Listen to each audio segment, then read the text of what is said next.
Salut tout le monde, aujourd'hui on a décidé de vous montrer une petite vidéo sur un truc simple à faire qui peut nous faire gagner du temps si on n'a pas le temps d'aller tout simplement chez le concessionnaire pour changer nos plaquettes de frein. Et donc on va vous montrer rapidement comment il faut faire. C'est très simple, il nous faut très peu d'outillage. En gros, une clé de 14 pour démonter l'étrier en lui-même, une petite clé de 8 qui nous permettra de déverrouiller les plaquettes. Et une fois que ce sera fait, on extrait tout, on remet les nouvelles plaquettes et on repart. Déjà, première chose, moi j'aime bien quand c'est propre. Donc, un petit coup de nettoyant frein déjà juste pour pas m'en mettre de partout. Et je travaille toujours avec des gants.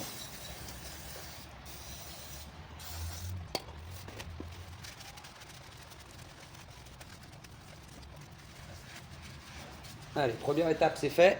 Maintenant on va dévisser les mâchoires.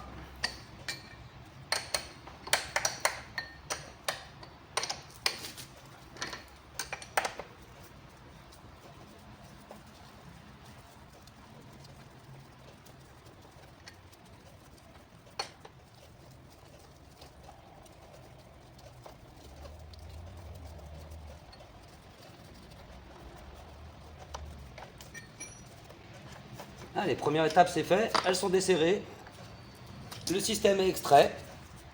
Voilà, on voit qu'il reste encore un petit peu de garniture, mais il n'y en a pas énormément.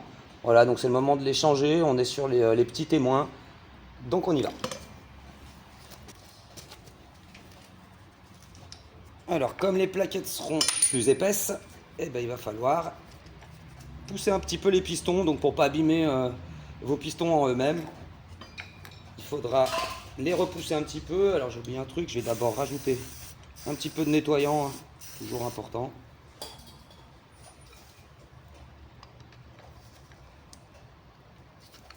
Voilà, je suis en train d'écarter mes pistons de façon à récupérer de la place donc pour mes plaquettes.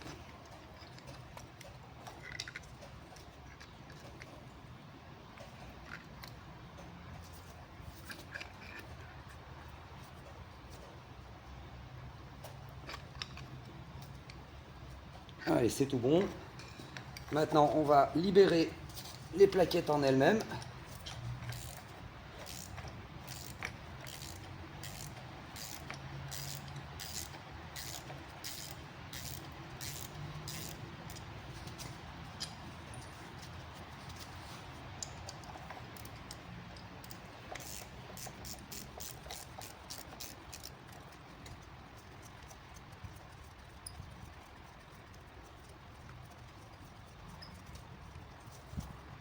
Voilà, il faut toujours faire attention au ressort de maintien, l'anti-vibration. Voilà, bah du coup, une plaquette est tombée. La deuxième va sortir. Voilà, pas de souci. Voilà qui est fait.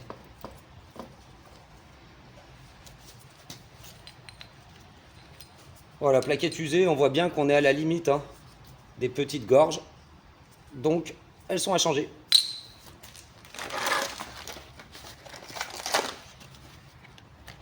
On remet toujours de la plaquette d'origine, hein, perso, c'est ce que je fais également sur les Brembo.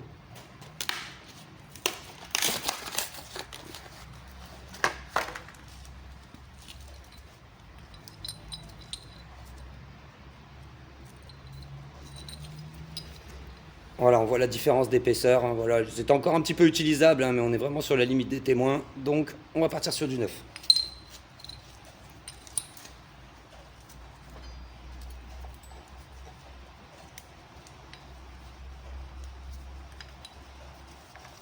Donc, il suffit juste de les remettre à l'endroit où elles étaient.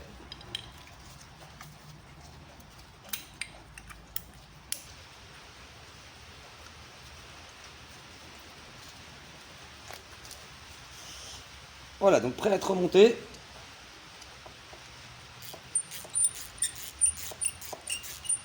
On revisse la vis de maintien.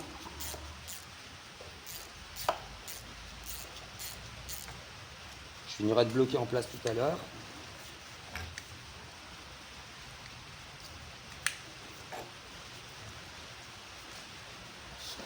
Voilà, je remets tout en place. Les plaquettes, chacune d'un côté du disque. Ça freinera mieux.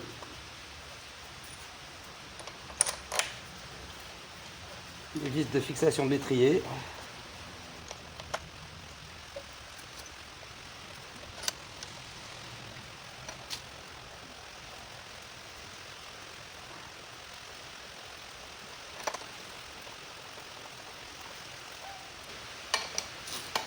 Voilà, maintenant je rebloque un peu.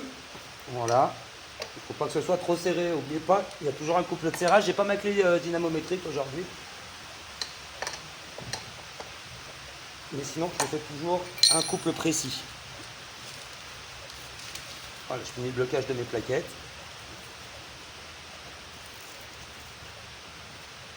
Et là, voilà, le disque avant droit est fait. Maintenant, on va passer à l'avant gauche. Donc bah, clairement, hein, c'est le même process dans l'autre sens. Un petit coup de nettoyage.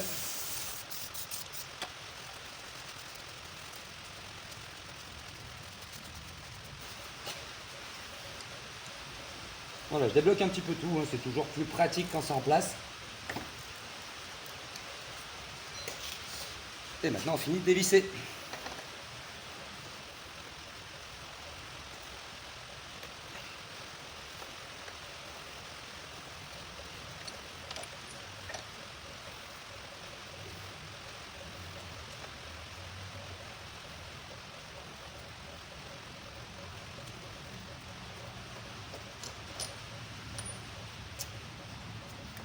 Alors, on extrait la plaquette, la mâchoire. Comme tout à l'heure, c'est la même chose, elles sont usées. Petit coup de nettoyage.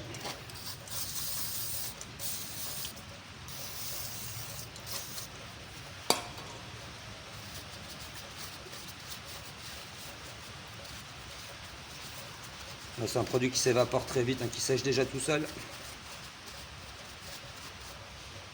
Voilà, on va débloquer la plaquette.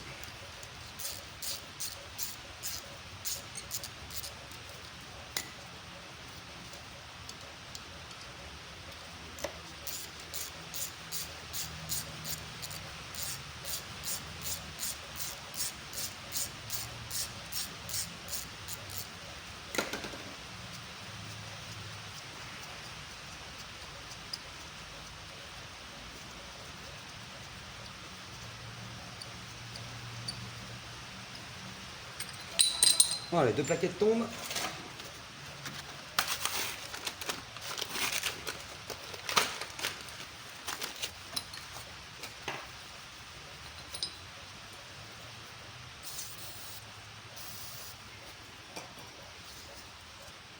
Et là, j'ai oublié de pousser avec le tournevis tout à l'heure. Donc vous voyez, ça reste relativement souple. Ça pousse le levier de frein là-haut.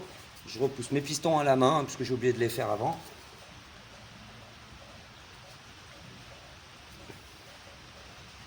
Voilà, donc ils sont bien rentrés.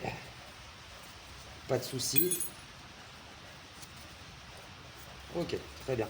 Vous voyez, quand on parle de pistons qui poussent, et ben en fait, c'est ces trucs-là, là, quand on actionne le levier de frein, et ben qui viennent pousser, qui viennent compresser des deux côtés les plaquettes de frein et qui viennent mordre le disque. Hein, la plaquette vient mordre le disque derrière.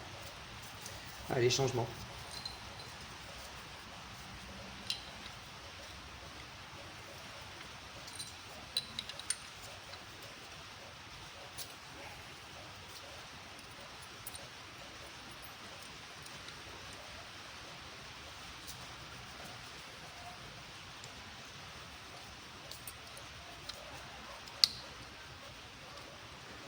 Bon, bien sûr, comme il y a un ressort, hein, c'est toujours un petit peu contraignant, un ressort, c'est normal.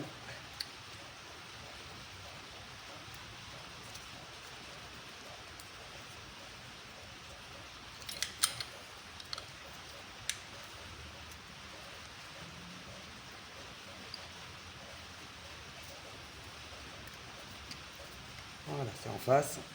Plus qu'à revisser.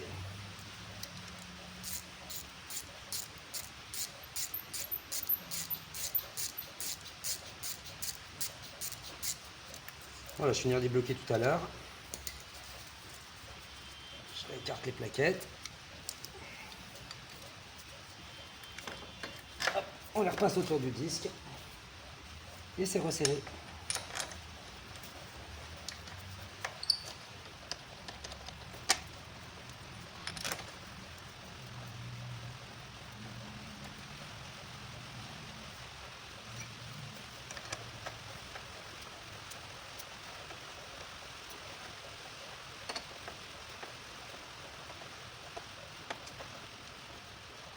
Allez, je reviens.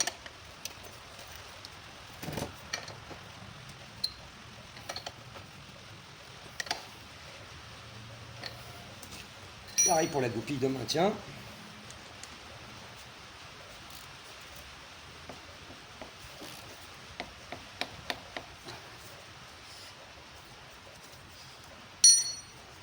Voilà, donc nos plaquettes sont changées. Très facile, moins de 10 minutes, les deux côtés, tout va bien. Il reste un dernier détail, super important, deux derniers détails. Le premier, c'est comme on a poussé les pistons, vous allez vous rendre compte que votre frein avant, il ne freine plus. Vous voyez, on va jusqu'au bout, donc là je pompe. Finalement, pour repousser les pistons en bas, voilà, ça se durcit à nouveau. Vous vous souvenez en formation, la partie molle, la partie dure, et là j'ai bien une partie très dure au bout, donc pas de souci. Et puis le dernier truc à faire, c'est comme ce sont des plaquettes neuves, il faudra prendre le temps de les roder ces plaquettes. Nous, ce qu'on fait sur le plateau, on élance la moto à 20-30 km/h, on fait un freinage doux, progressif, de plus en plus fort. Voilà, on en fait une dizaine, une quinzaine, et vous allez voir que la plaquette sera déglacée et ça fonctionnera mieux. Là, j'ai fait ça en mode auto-école. Quand vous le faites à la maison, il faudra également prendre un petit peu de papier de verre pour prendre le temps, mais très fin le papier de verre, pour que finalement ébavurer un petit peu l'angle de la plaquette, ça vous évite les couinements, les grincements, ça provoque du le mordant et surfacer très légèrement votre plaquette également. Voilà, mais avec un papier très très fin. J'espère que ça vous aura été. Vous avez été nombreux à nous poser des questions sur l'entretien des motos, on vous a fait ça, on a décidé de faire ça aujourd'hui. Et ça marche sur le CB500, évidemment sur le Hornet, c'est les mêmes systèmes. Et toutes les plaquettes de frein, toutes les motos, ça va se ressembler au niveau système. Allez, à bientôt!